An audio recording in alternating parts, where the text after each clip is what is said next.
Salut les amis, aujourd'hui on va abaisser une pâte à pâte. Hier on avait fait une pâte à pâte qu'on avait mis en chambre froide, filmée. Bon, au bout d'une demi-heure vous pouvez l'abaisser, ça il n'y a pas de problème. Et du coup cette pâte était composée de un œuf, 100 g de farine et un peu de sel pour deux personnes. Ça c'est la pâte la plus classique. Maintenant vous avez une pâte qui est beaucoup plus performante, moi je trouve en termes de taillage, mais aussi en termes de goût que je réalise. C'est plutôt 250 g de farine, un jaune d'œuf, 3 œufs, une cuillère d'huile d'olive et du sel. Donc pour abaisser une pâte à pâte, soit vous avez un rouleau à pâtisserie et vous l'abaissez, il faut quelque chose de très fin et que vous allez tailler au couteau, soit vous utilisez une machine qui va vous permettre d'abaisser et de faire des taillages de base, notamment les spaghettis, les tagliatelles. Une machine comme ça vaut une vingtaine d'euros, donc après à vous de voir. Donc la pâte à pâte, je l'ai enlevée de mon film, mets un petit peu de farine dessus, et un petit peu de farine sur ma machine. Il faut savoir que la machine, ça ne se lave pas. On donne juste un coup de peigne dessus ou un coup de torchon et on la range. Sinon, ça rouille. Donc, du coup, je passe ma pâte dans la machine. Dessus, vous avez 10 curseurs en général qui vont de 10 à 0. Et le but, c'est de passer de 2 en 2.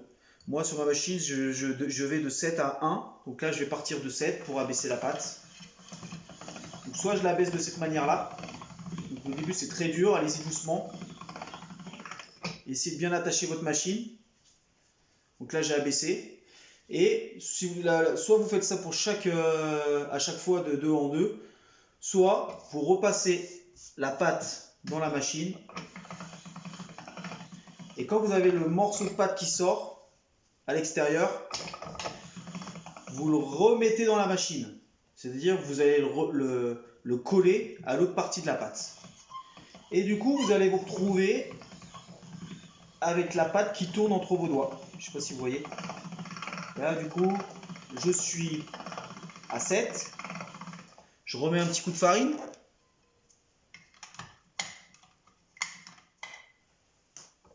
Et là, du coup, je la baisse à 5. Elle s'étire toute seule.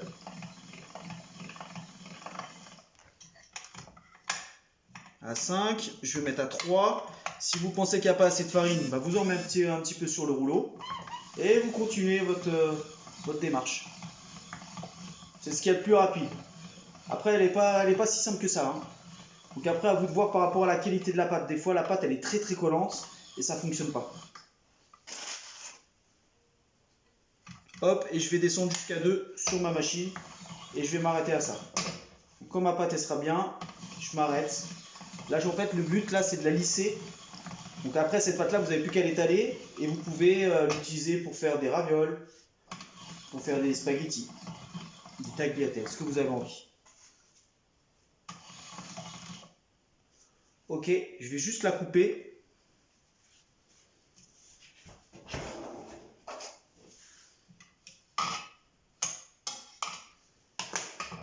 Hop. Et je me retrouve avec ma pâte abaissée assez rapidement. Il n'y a plus qu'à la détailler. Donc la détailler, soit vous la détaillez à la main, soit vous la baissez comme ça, vous mettez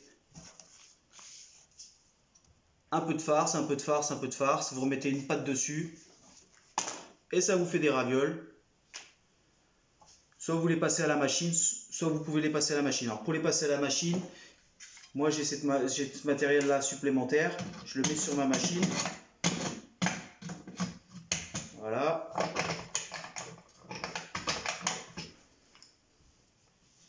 Hop. Un petit coup de farine sur le rouleau, histoire que ça colle pas. Bien sûr, si vous voyez que votre pâte elle est un petit peu collante, laissez-la sécher. C'est-à-dire laissez sécher, vous la laissez 10 à 15 minutes là sur votre poste. Et vous la détaillez après.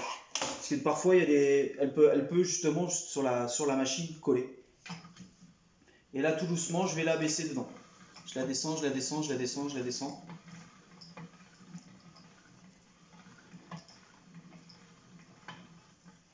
Et voilà, vous avez vos pâtes. Bon bah écoutez, il n'y a plus qu'à les cuire dans l'eau. Ça va beaucoup plus vite que des pâtes sèches. En 1 minute, c'est cuit. De l'eau chaude.